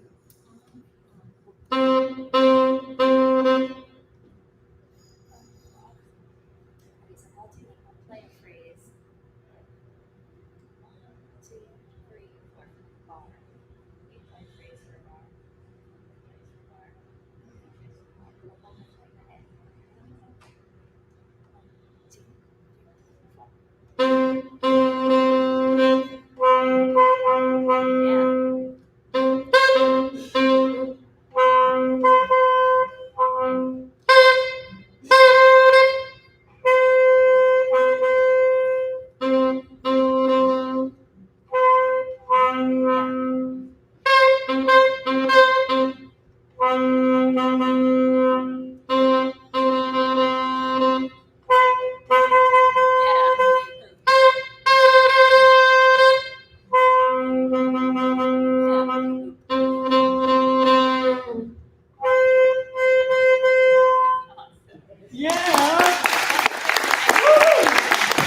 Give it up for Olive, improvising for the first time. I'm gonna keep Olive up for a second, and now I want you to play any note you want, any rhythm you want. I'm just gonna play a little bass line under you and just have fun with it. Play any syncopation you want. No rules. You can play any note you want. I'll just play a little groove under you.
Give it up for Olive. Wow. Olive was saying to me earlier that she's never improvised, and that was very impressive. See, there you go. Your first improvisation is at the Ted Brown Music Store. That's awesome. We got to play together. Yeah. So now next time I see you, you're gonna be like improvising up a storm. You already are. Awesome. Well, I think we have some time for some questions. And before questions, because I know it's gonna come up, I do want to tell you my gear list. Because it's always like probably a question that saxophonists could spend hours on. But I've been with Yamaha for many years now, and I absolutely love their saxophones. This is a custom Z, 82Z alto, and this is a bronze lacquer. I think these particular horns with the bronze lacquer, you can't find anymore because there were only a few that were, a couple hundred, I believe, that were created. And Tomoji in New York knew that I had my name. He gave me one to try out, and they were different lacquers, right? Because there's, the silver one and the amber one. And as soon as I played this one, I was like, no, that's it. Because I love my sound to be darker, warmer, and so lacquer really does make a difference. And so when you're trying out the saxophones, that's always something that I recommend getting to do if you have the luxury, like in this case, going to the store and getting to try the saxes. But yeah, that's my custom Z. And Jeff, the brilliant Jeff at the LA Atelier, made a custom screw here, actually kind of like an oversized custom screw that has really been amazing to help the resonance even more. I switched over to the Theowani mouthpieces, I think, over a year and a half ago, and I'm playing the Durga 5 size 7 metal mouthpiece, playing the Van Doren 2.5 green box reed. It's a Java reed. I was playing hard rubber mouthpieces for most of my saxophone career. I literally just switched over to metal a year and a half ago, and it actually took me basically 8 months to a year to fully switch over to this metal one, because I was having issues with getting used to the metal feeling. And I was actually playing the same exact mouthpiece in the hard rubber version for all that time. And then I had this other mouthpiece, and I was kind of switching back and forth slowly and kind of weaning myself off of the hard rubber, because the main issue that I had with switching to a metal mouthpiece was getting a lot of squeaking. And because on these mouthpieces and on some metal ones that you'll find, this is probably common, but there's a higher sensitivity, especially if you're really biting down. And so that's the main thing, of really kind of training my embouchure to be a little bit looser. And when I was really blowing instead of biting, trying to kind of find that sweet spot where it wouldn't just start squeaking. But I was playing a Van Doren mouthpiece, the V16 jazz mouthpiece for a while, and on my search for a new mouthpiece, I had a few different things in my criteria, which of course I'm looking for the sound, but when I perform with my band, I move a lot and I'm dancing as well, and it can be very winding for, I'm playing, I'm singing, I'm dancing. So I was also really looking for a mouthpiece that would pair beautifully with my Yamaha horn that would allow me to feel less winded during my shows. And it was really difficult for me to do on a jazz mouthpiece. I could get the same results, and you would say, oh, it sounded great, but I was putting in probably like 75% more and just like kind of dying inside, being like, just huffing. So when I switched over to these Theowani mouthpieces, I was just incredibly excited, because I was like, I'm getting the sound and power matched up with the ease of playing the Yamaha horns without feeling like I'm about to pass out. So, I mean, there's certainly times that I feel like I'm gonna pass out, especially when I'm playing with Leo P, because he gives me a real run for my oxygen, because the guy can probably run up Mount Everest with his baritone saxophone. But every time I'm out of breath, it makes me a little stronger. So anyways, that is my the gear setup. I absolutely love the Yamaha horns. If you've had a chance to try them out, or if you haven't yet, there's plenty of great horns to try out of the Yamaha ones. But the consistency of the lowest notes to the highest notes is pretty incredible. I think the first time I was really sold on the custom Z's was when my mentor, Phil Wood, said that he'd moved over to the Custom Z's from the Selmer Mark VI, and he also had quite a serious emphysema, and he said that these horns had allowed him to continue playing instead of retiring. And so it's the first time I tried it, and I was like amazed to hear the altissimo was like coming out, it was like not breaking on me in the kind of way that the diva Selmer Mark VIs can be very, very finicky. And you know, the lowest of the lows and the mids and the highs. So of course, every saxophone is like a very personal choice. That's why I always recommend getting to go and play them. You know, I've had some students who will, you know, even they'll talk about a certain brand feeling like, you know, that they should sound good or they should play that one because of just the brand. I think it's just really important. You always got to play the horn, see if it speaks to you. And it's such a personal connection. So yeah. Can you get that same sound in a Selmer or a Yanni as you get in your Yamaha Can I get the same sound with the same setup? I with mean, the same setup? I think that the sound is up here. So I think yes. But there will be differences based upon the tonality of the horn. You know, so for example, like the Mark VI Selmer is a very dark sounding horn. So even if I were to put on the same mouthpiece and everything, I would still sound like me, but it would be a different, you would hear the difference, and you would hear it with the difference of this lacquer, you know, but I would still sound like me, yeah. This is a lot of people that sometimes singers, do you think that the actual like playing on it, like if it's a classic or rock or whatever kind of thing, do you think that would affect the way the one plays? Are you talking about the lacquer of it, or the plating? I mean at the plating part. If you instead of like if you have like a standard bronze body versus if you have like copper or bronze or whatever this is. Yeah. Do you think that would have an effect on the way that the one plays for you? It's a really good question. It's a question that I'm sure Jeff or Timoji and the Yamaha Ateliers would be able to answer very, very precisely. I'm not super experienced with that actually, so I haven't done the A/B testing when it comes to that.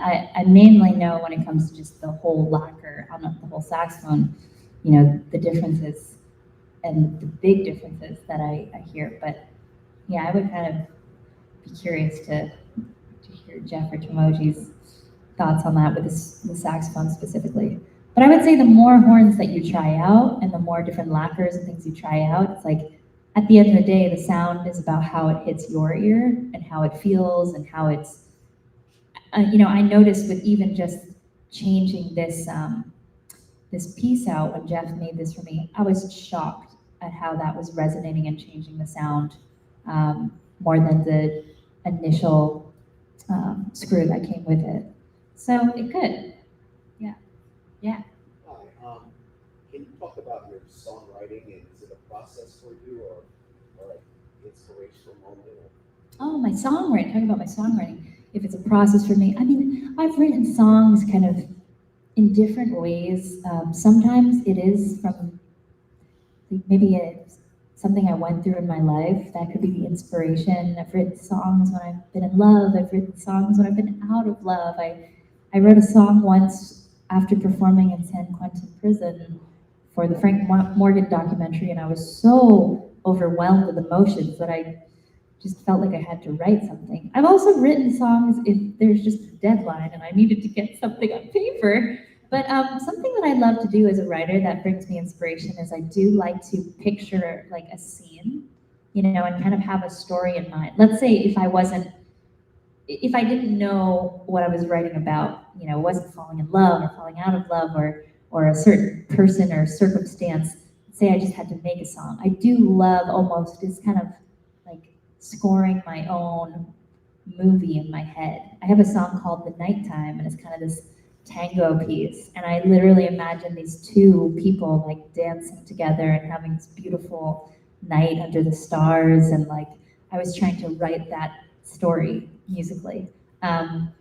So yeah, I see colors sometimes when I'm writing. I see specific scenes, and then my job as the writer, whether it's instrumental or vocal, is to tell the story.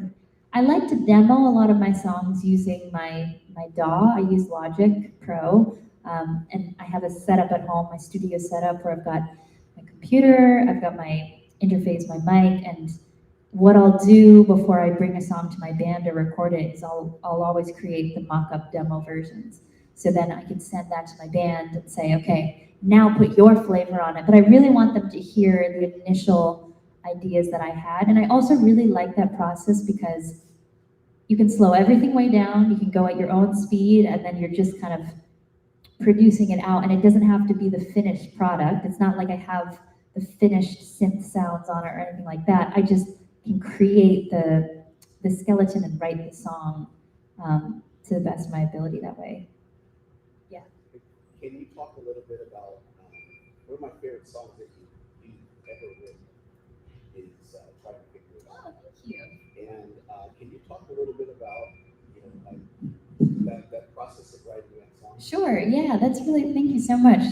He was saying one of his favorite songs I've written is a song called Trying to Figure It Out. That song was inspired when I was having a rough time. I can't exactly remember what I was going through, but it was pretty like emotionally felt really heavy for me.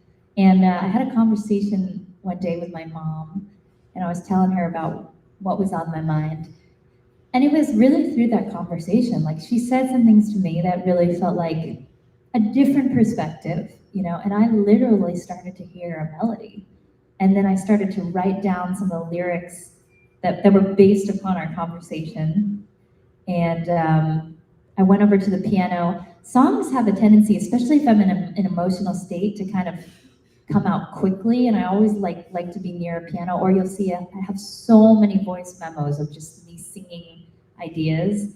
And they tend to come whether I'm driving or like in the shower, or just the other time that a lot of songs will come to me is like when I'm just waking up, kind of in the middle of that dream state and being awake. But in that case, it was really fueled by the conversation we were having. So I got that melody out as quickly as I could. The other thing I like to do when I write, and with a song like this too, I'll play all the ideas I have and I won't start to edit there, because that'll like kill the flow, you know? So I really like to get out all my ideas. And then after I feel like I've emptied the tank of ideas, then I'll go back and I'll edit it. But that song came quite quickly. I think I wrote it in like an hour, and I probably had way more lyrics than I needed to, because lyrics I have a tendency to like overwrite a lot. Like I'll sometimes write like 5 verses and then realize after I only need 2, but I know the story I'm trying to write. I've always been like that in school too. I was the kid who would be terrible at taking notes, because my notes would be like the whole journal. And then I'd be going back trying to find what's important and be like, oh, dang. But the music tends to be a little bit more tight, but I'll come up with music and then put it away, and in a separate session, come back to the song and look at it and then edit it from there. Yeah. Yeah. On the topic of songwriting, what, if any, what part typically takes you the longest, or is probably the hardest part to figure out? Ooh, when it comes to songwriting, what part takes me the longest or is the hardest part to figure out? It can really vary. Sometimes it's the music that takes forever. You know, I'm just stuck. Sometimes it is lyrics that can take me a long time.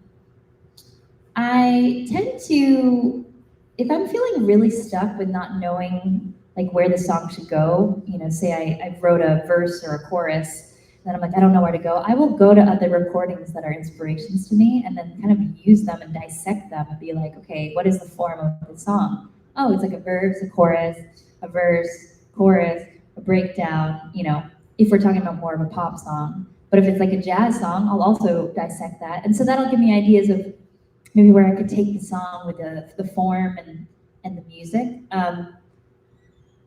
I think lyrics, if it's a song with words, lyrics tend to take me a while, because I'm also constantly tweaking. I will say I usually get melodies pretty fast. So But, you know, I've been working on some new music now and I'm still constantly tweaking. I love the writing process though. It's very exciting and humbling and interesting, and I like it because it's a chance to really slow everything down. You know, unlike when we improvise, whatever we came up with in the moment is what it was. And I love that too because you don't have time to edit. But then with the writing, it's like you can take all the time you want. It's often my crutch though. Can't take forever. Yeah.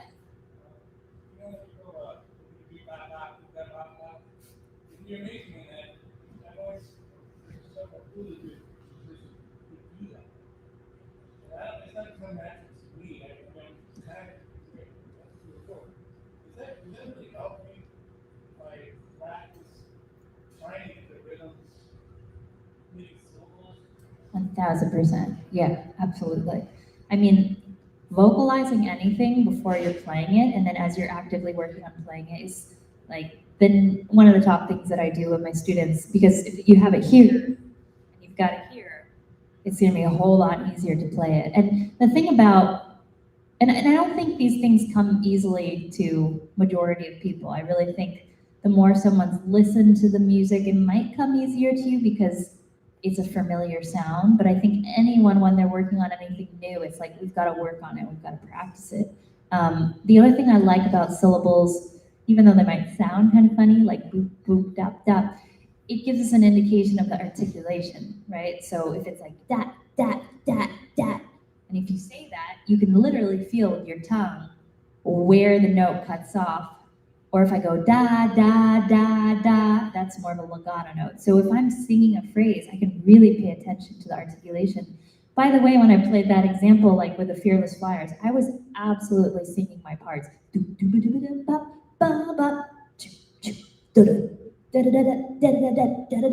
those are really fast, tight staccato notes. They're not da da da da da da da da da da, you know? And so the more I could get that in my ear, then at slow tempos, because my tongue had to catch up to how fast that was, and I couldn't just off the, some people could, but it took me a second to like practice to get to that tempo. So it's like da da da da da da da da da da da, you know. But I do 1000%. It's gonna. I think it's gonna help you.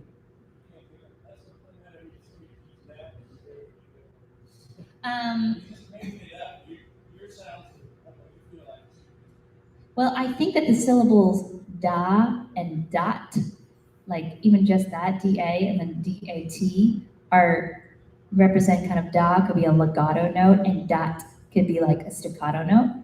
I don't think you need to start, you could also say ba, bop, but you don't need to start going to a whole lot of variations of ka and za and da, you know, like, keep it really simple, just be like da, dot. And then I say spend as much time as you can with the recording, and then look at the, if you're reading the music, slow it down and start to vocalize with it. Yeah. Yeah. Cool. Any other questions? This is a good question. It's like, I'm not crazy about anti-social media. Yeah. What I notice with young people, now it seems like on YouTube, everybody's looking for the magic bullet, the Yeah. secret thing. Like, they don't want you to know this. Instead of like, on your scale, put in the top time, you know, and I think that a lot of what you're talking about is put in time. And practicing for me can be really fun. Because I'll do that. I'll be doing my scales, I'll get a cigarette, and I'll just put it somewhere. Yeah. Yeah. And I think that's, and if people want to learn to scat, listen to Louis Armstrong. Oh, absolutely. Yeah. Such a great point when it comes back to scatting. Like Louis Armstrong, oh yeah, Ella Fitzgerald, 1000%. Like these are some of the creators of the scat language. But he was just talking about how, you know, in social media, there's often these clickbait videos that are just like, you need to just learn this thing, and then it will all make sense. And it's, I 100% agree with you. It is not just, there's no magic bullet, there's no one secret thing I could tell you. It just takes a whole lot of diligence and hard work And I think the thing, if you don't know what to practice or where your weakness is, play a song, record yourself, and then listen back. And it's so honest. You learn really quickly of like, oh, I thought I totally sounded great on that. And then, oh my God, my tuning was just off there and this was so sloppy. And then what do? You go to the practice room and you're like, I'm going to just work on my tuning, I think recording oneself and playing back keeps it really, really honest. And I don't think nobody intuitively can just become great at playing music because there's always more to work on. And when something does look easy and just effortless for someone, like they have put in a whole lot of time. I mean, even when I like to watch videos of even my performance because I really want to present not only the music, but the stage presence part of it. And like I actively work on the moves. I work on the stories that I'm telling my audience before the song. I'm not, it's not something that's necessarily just intuitive to me. It's something that I'm like seeing, it's not where I want it to be. I'm not good at that yet. Let me just practice that. I'm practicing C sharps on alto saxophone, which is just the roughest note to keep in tune. I have played so many C sharps, in my saxophone lifetime and continue to. So yeah, it's like practice, practice, practice. It's definitely the name of the game. Any other questions? Oh, yeah.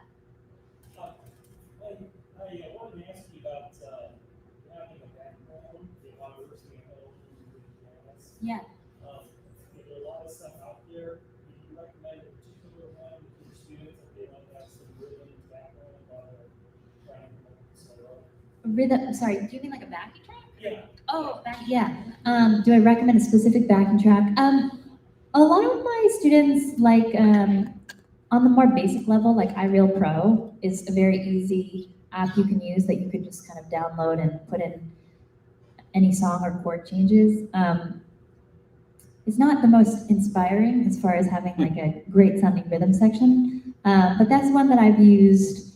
There's also a lot of backing tracks that are just on YouTube, so it's definitely worth searching some of those. And then I know there's some people who like using, the name escapes me, but there's a few different platforms. Well, you can also strip out stuff on AI. Yeah, there's a program called Moises that you can also like input a song and then like mute the saxophone or vocals. I use that sometimes when I'm making backing tracks for videos. Yeah. Any other questions? Yes. My question is from an actual song that I played for you. Oh, sure. It's like, it'd be like 2 minutes, and after I could ask you some questions. Absolutely. Yeah. Cool. We've got a very specific question. I love it.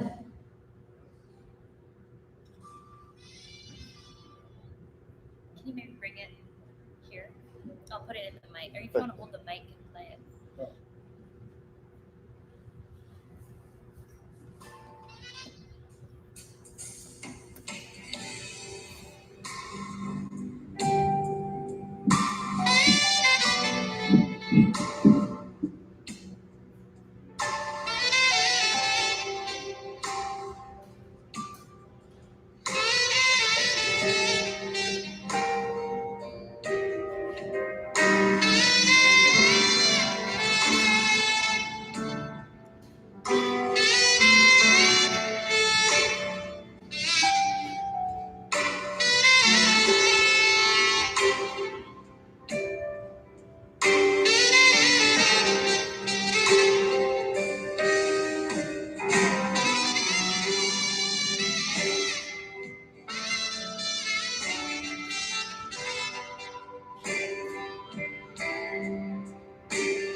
your name? Where can we find that video? What's the? Oh, this is Is it under your account? I randomly found Christian. He's like out of Peru somewhere. Oh yeah. Oh, I know Christian. Yeah, You know it? yeah. That was beautiful. Yeah. Ooh, soulful. Yeah. So he's playing a Jody Jazz. Yeah. And Super Jet. Okay. So he recognizes that because I'm looking for a real bright sound. Yeah. And what's the curriculum? Because I'm like, this is what speaks to me.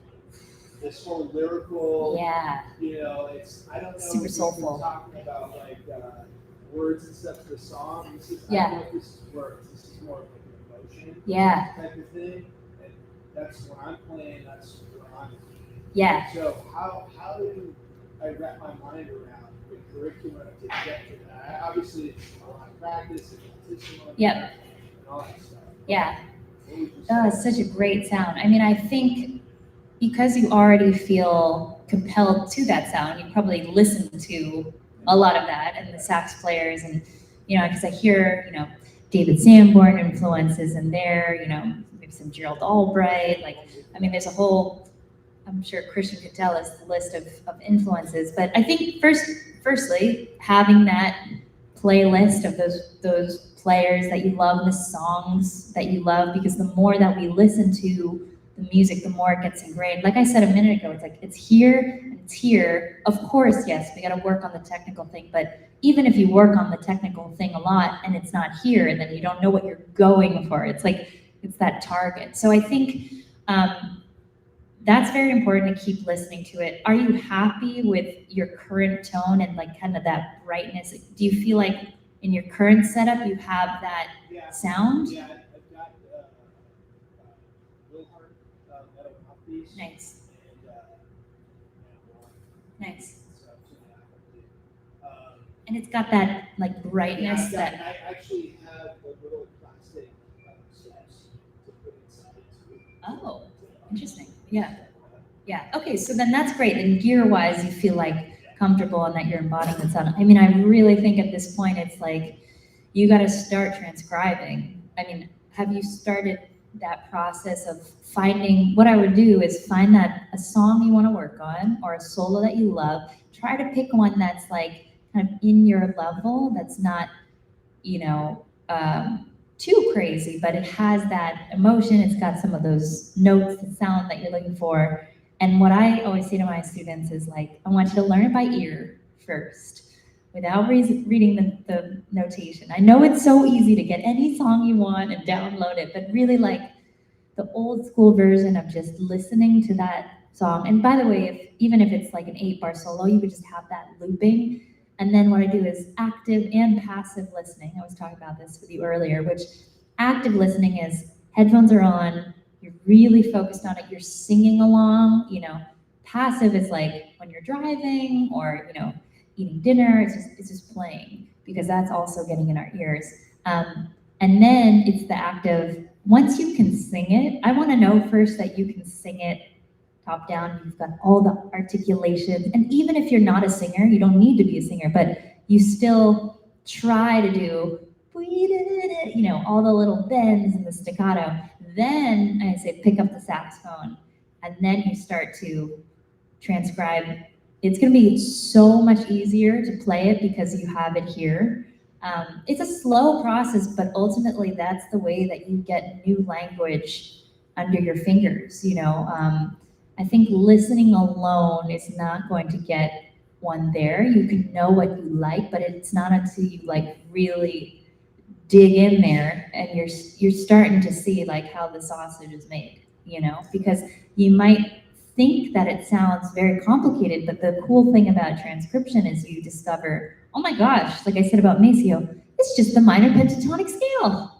I was transcribing like some Cannonball Adderley years ago on this great track, Limehouse Blues with Coltrane. It's blazing fast, blazing. I just wanted to know, what are they playing over this? Because I can't decipher it. So I slowed it way down and I was like, holy bananas, that's just Cannonball playing like the bebop scale going down. It's just at that tempo, it sounds like insane, So that's actually a very exciting thing about it.